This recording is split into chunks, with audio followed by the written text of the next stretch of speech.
எல்லாருமே finale update கேட்டுகிட்டே இருக்கீங்க. ஃபினாலே அப்டேட் இன்னும் தெரியாது.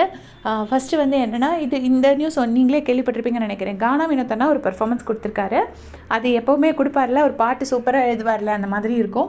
அதுக்கப்புறம் வந்து பிரஜனும் சாண்ட்ராவும் சேர்ந்து ஒரு பெர்ஃபார்மன்ஸ் கொடுத்துருக்காங்க. அப்புறமா அமித்தும் அவரோட பொண்ணு வேதாவும் ஒரு பெர்ஃபார்மன்ஸ் கொடுத்துருக்காங்க.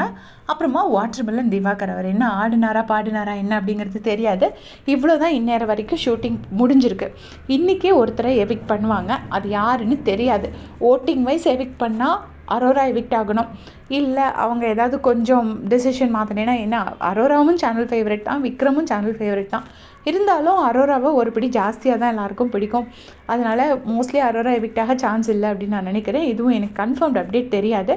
அண்டு இப்போ வரைக்கும் அன்அஃபிஷியல் ஓட்டிங் ஆர்டர் படி வரும்னு நான் நினச்சிட்ருக்கேன். எனக்கு இன்னும் கன்ஃபார்ம்டு அப்டேட் கிடைக்கல. எல்லாருமே நீங்கள் எனக்கு கமெண்ட்ஸில் கேட்டுகிட்டே இருக்கீங்க.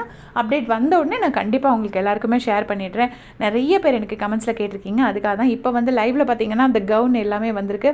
அது எல்லாமே போட்டு ட்ரை பண்ணி பார்த்துட்ருக்காங்க லைவில். ஸோ ஃபினாலேக்கு ட்ரெஸ்ஸு தான் வந்திருக்கு போல இருக்குது. அதெல்லாம் போட்டு ட்ரை பண்ணி பார்த்துட்ருக்காங்க. பார்த்துட்டு அப்டேட் பண்ணுறேன். தேங்க்ஸ் ஃபார் வாட்சிங்.